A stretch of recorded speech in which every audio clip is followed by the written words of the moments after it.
Welcome back to Faith Formation at Home, and Merry Christmas. We are still in the Christmas season, and we're going to be here for a little while longer, so Merry Christmas. Today we celebrate the Feast of the Holy Family of Joseph and Mary and the little baby Jesus, right? We've got a dad, a mom, and a baby. They're a family unit.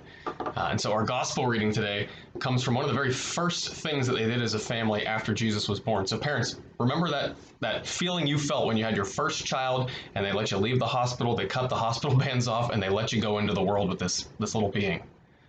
I don't know about you, but for me and my wife, we were overjoyed and terrified at the same time, right? So you can imagine this is how Joseph and Mary feel as they're out in the world with God's son.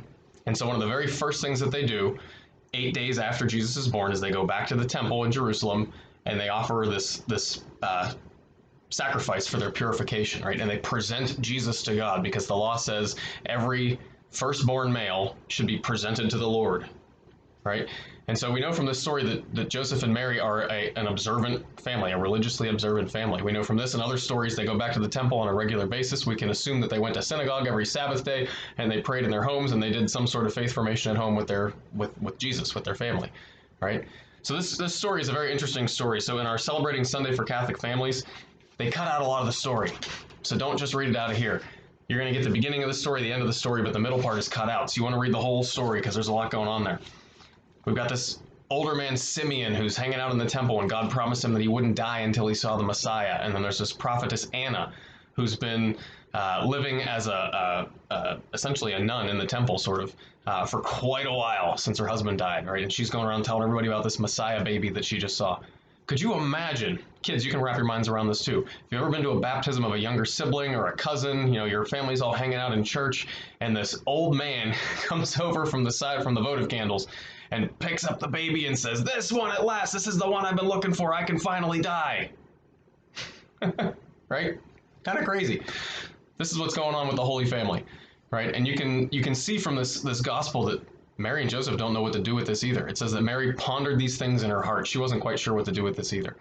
I think today this is an invitation for all of us. When you don't know what God is doing, you don't know why Christmas was so weird, you don't know what's going on with this pandemic, you just don't know what's going on in the world, what God's up to, ponder it in your hearts and wait for God to show you what he's doing.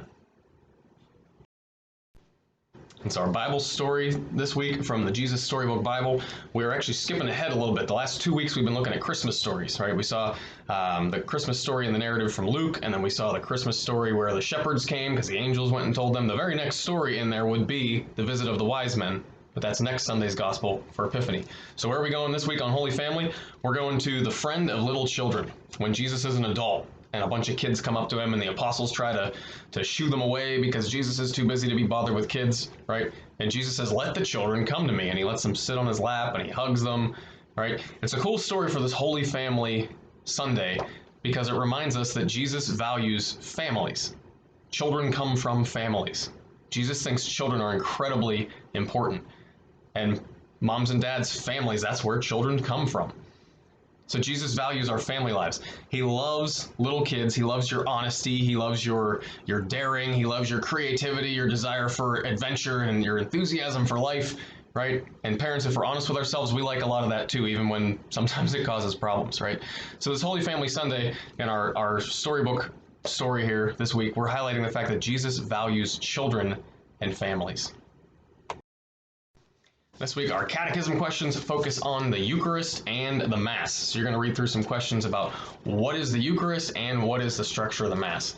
The Eucharist is the high point of the faith. It is the source and summit of the faith. It is the most blessed sacrament, the sacrament of all sacraments, the one that they all point to. Right? You can think about it as in confession, you receive Jesus' mercy. In communion, in the Eucharist, you receive Jesus. Right? So all the sacraments are these encounters with Jesus, but this one is the most important and it's unique because it's all of Jesus. His body, his blood, his soul, his divinity, everything that is Jesus, that makes him God and human, all of it is in what looks like bread and wine. He's kind of wearing a costume, if you will, right? Because Jesus doesn't want to scare us and come to us as a flame or a thunderstorm or something like that, right? And it's this deep, deep mystery. It's something that every Mass I'm at, I have to try to wrap my mind around. This little circle is God. And I'm trying to teach my kids that and telling them when they hear the bells ring and Father lifts the host up, I'm like, look, that's Jesus. It looks like a circle, but that's Jesus. And it blows my mind. I have a degree in theology, and I still can't fully wrap my mind around how in the world could that be Jesus. But I always settled on the fact that there's this one of my favorite lines from a Eucharistic hymn says, "Truth himself speaks truly, or there's nothing true." Truth himself speaks truly, or there's nothing true. If Jesus is God and God can't lie, and Jesus held up bread and said, "This is my body," that has to be his body, or nothing else is true.